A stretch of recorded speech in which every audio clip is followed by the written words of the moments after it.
सरकार को चलाते हैं, जो बजट को चलाते हैं, इनमें से ओबीसी कितने हैं? हिंदुस्तान के सेक्रेटरीज 90 में से सिर्फ 3 ओबीसी से हैं। ये ओबीसी कम्युनिटी का अपमान है। मैं बार बार बोलता हूं, लीडर को लीडर बनना पड़ेगा, एक ट्यूटर से नहीं चलता का।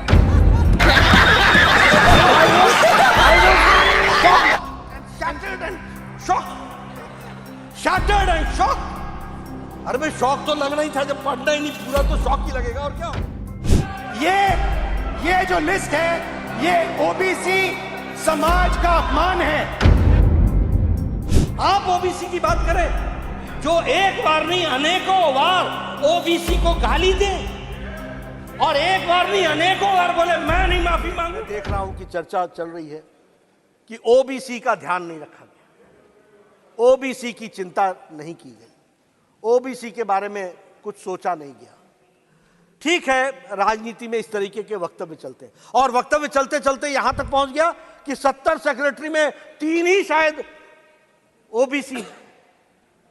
अब मैं इसमें सिर्फ ज्ञानवर्धन करना चाहूंगा, मैं ज्ञानवर्धन करना चाहूंगा कि कालेलकर की रिपोर्ट नेहरू जी के टाइम की कहां पड़ी हुई थी? मंडल कमीशन इंदिरा गांधी जी के टाइम पर, राजीव गांधी जी के टाइम पर कहां पड़ा हुआ था? क्या हुआ उसका? क्या कर पाए उसको? 1992 में सुप्रीम कोर्ट ने कहा कि आप सर्विसेज में ओबीसी को रिजर्वेशन दीजिए और 1995-96 में एससी, एसटी और ओबीसी कैटेगरी सर्विसेज में जुड़ी और ऑल इंडिया सर्विसेज में जुड़ी। अब आप बताइए कि आज सेक्रेटरी के एम्पैनलमेंट का जो कट ऑफ ईयर है वो है 1992। जो सेक्रेटरीज हैं वो 1992 बैच के नीचे के लोग हैं, पहले के लोग हैं। अब मैं आपसे पूछता हूं कि 2004 से 2014 तक कितने सेक्रेटरी ओबीसी थे और कहां थे वो ओबीसी के सेक्रेटरी, किस क्राइटेरिया में थे? जरा हमको इसका ज्ञानवर्धन। देखिए, मैं बार बार बोलता हूं, लीडर को लीडर बनना पड़ेगा, एक ट्यूटर से नहीं चलता काम।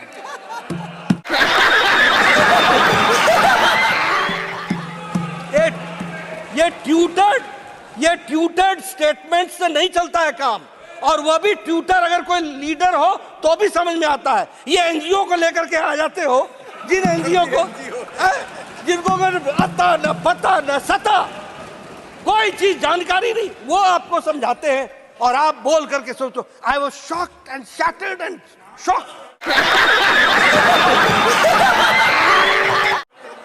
Shattered and shocked.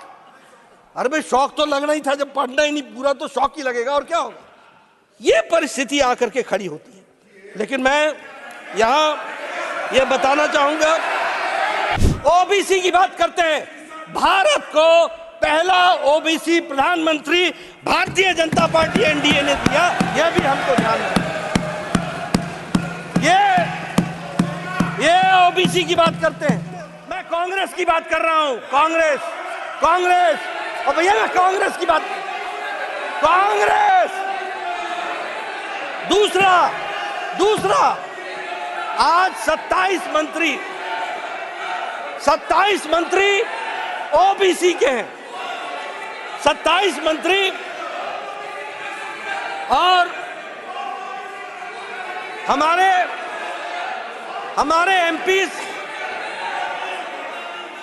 मैं सर कांग्रेस की बात कर रहा हूं, उनकी बात नहीं कर रहा हूं। देवेगौड़ा जी हमारे हैं।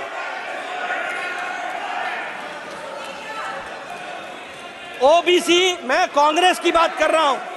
Congress, I am not talking about Janata Dal, I am talking about Congress. That first prime minister has been given by NDA OBC, that is Narendra Modi by NDA. Never Congress has given. मैं OBC, मैं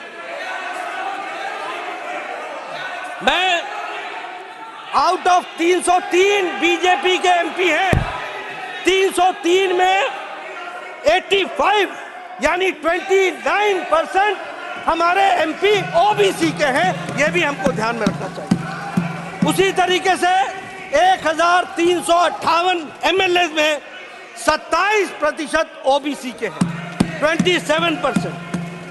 आउट ऑफ 163 हमारे MLC जो हैं उसमें 40% OBC के हैं। मैंने जैसा कहा कि 303 एमपी में 85 यानी 29% MPs are from OBC.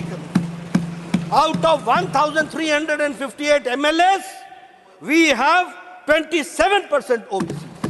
And I repeat that among the MLCs, 163 हमारे MLCs हैं, जिसमें से 40% OBC हैं। यह भी हमको ध्यान में रखना। इसलिए अगर कहा जाए, फिर मैं बोल रहा हूं, कांग्रेस की बात कर रहा हूं, कांग्रेस के जितने एमपी हैं उससे ज्यादा तो हमारे ओबीसी एमपी हैं। यह भी हमको ध्यान रखना चाहिए, यह भी हमको ध्यान रखना चाहिए।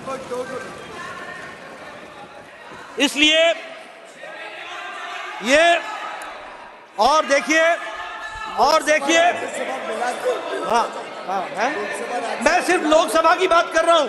अगर लोकसभा और राज्यसभा मिला ले तो आपसे कहीं ज्यादा हम निकल जाते हैं। यह भी आपको ध्यान रखना। इसलिए और आप ओबीसी की बात करें, आप ओबीसी की बात करें, जो एक बार नहीं अनेकों बार ओबीसी को गाली दे और एक बार नहीं अनेकों बार बोले मैं नहीं माफी मांगूंगा, ये इस तरह की बातचीत करें। इसलिए मैं ये कहना चाहता हूं, सब लोगों का साथ मिलना चाहिए, सबकी सद्बुद्धि आए, सब लोग मिलकर के चलें, नारी सशक्तिकरण में अपने आप को जोड़ करके चलें और इस काम में अपना योगदान करें। और हम ओबीसी समर्थक होते हुए समाज को सबको साथ लेकर के चलने की बात कहते हैं। इन्हीं शब्दों के साथ इसका मैं समर्थन करता हूं और सबसे समर्थन करता हूं।